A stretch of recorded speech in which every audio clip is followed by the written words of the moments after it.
Praise lord. దేవాతి దేవునికి వందనాలు. ప్రభు నామమున మీ అందరికీ నా ప్రత్యేకమైన వందనాలు, శుభాలు తెలియజేస్తున్నాను. ఈ దినము ఉపవాస ప్రార్థనా దినం 8వ రోజు.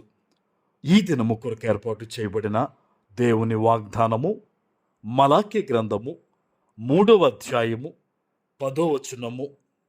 నేను ఆకాశవాకిండ్లను విప్పి పట్టజాలనంత విస్తారముగా దీవెనలు కుమ్మరించదనని సైన్యములకు అధిపతియగు యెహోవా సెలవిచ్చుచున్నాడు.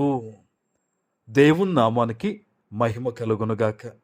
ఈ ఉదయకాల సమయంలో సర్వ సృష్టికర్త అయిన నీ తండ్రి నిన్ను ఆశీర్వదించి గొప్ప వాగ్దానాన్ని నీకు అందిస్తూ ఉన్నారు.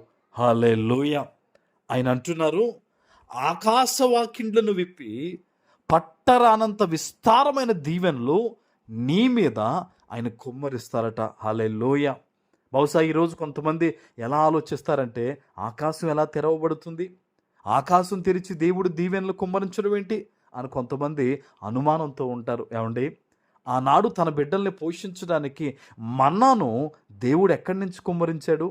ఆకాశము నుంచే కదా. ఈరోజు దేవుడు నీకు ఇస్తున్న వాగ్దానం విషయంలో నమ్మకం కలిగి సంతోషముతో దేవుణ్ణి సేవించే బిడ్డగా నీవు ఉండాలి తప్ప ఆయన మీద అనుమానపడే బిడ్డగా కాదు. నీ కుటుంబంలో ఏదైనా ఇబ్బంది ఉంది, అది గర్భఫలం గురించో ఇబ్బందులు ఏదైనా అయ్యుండొచ్చు. దాని విషయంలో దేవుడు దీవెన కుమ్మరిస్తాను అని అన్నప్పుడు నువ్వు ఒక్కటే గుర్తుపెట్టుకో, ఆయన వాగ్దానం ఇచ్చాడు అంటే నెరవేర్చుటకు సమర్థుడు అని నమ్మి ఈ వాగ్దానం ఎత్తిపెట్టి దేవుణ్ణి స్తుతించి ప్రార్థించే వ్యక్తిగా నీవు ఉండాలి. హల్లెలూయా. నువ్వు దేవుని యొక్క లెక్కల్లో ఉన్నావు కాబట్టే ఈరోజు ఈ వాగ్దానాన్ని నువ్వు వినగలిగావు. ఏమండి, మరియమ్మ తల్లి ఏ విధంగా గర్భవతి అయ్యింది? వయసు అయిపోయిన అబ్రహాము గారు, శారమ్మ గారు ఏ విధంగా గర్భఫలాన్ని పొందుకున్నారు? యాకోబు ఏ విధంగా దీవించబడ్డాడు? సొలొమోను అంత జ్ఞానిగా ఏ విధంగా అయ్యాడు? యోబు 2 అంతల ఆశీర్వాదాన్ని ఏ రీతిగా పొందుకున్నాడు? అది కేవలము దేవుని కృప, దేవుని మాట వలనే కదా.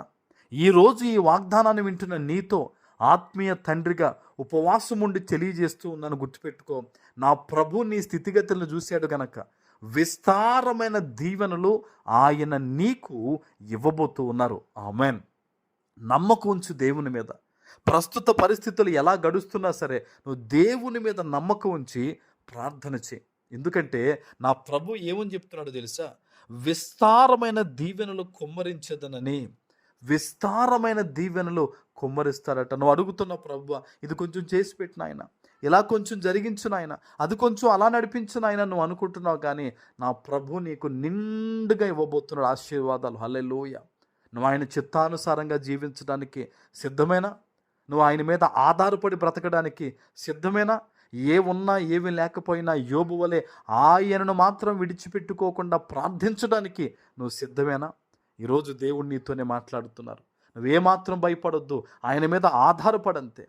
ఆయన మీద ఆధారపడితే నీ జీవితాన్ని దేవుడు మార్చబోతూ ఉన్నాడు. ఆమేన్. దేవుని మహాకృపను బట్టి ఈరోజు ఈ వాగ్దానము యేసు నామంలో నీ పట్ల నెరవేరబోతుంది. ఆమేన్. ప్రార్థన చేసుకుందాం. పరిశుద్ధుడా, ప్రేమ కలిగిన తండ్రి, మీకు వందనాలు. ఈ ఉదయకాల సమయంలో మీరిచ్చిన గొప్ప వాగ్దానము ప్రతి బిడ్డ జీవితంలో నెరవేర్చి స్థిరపరచమని యేసు నామమున ప్రార్థిస్తున్నాను తండ్రి. ఆమేన్.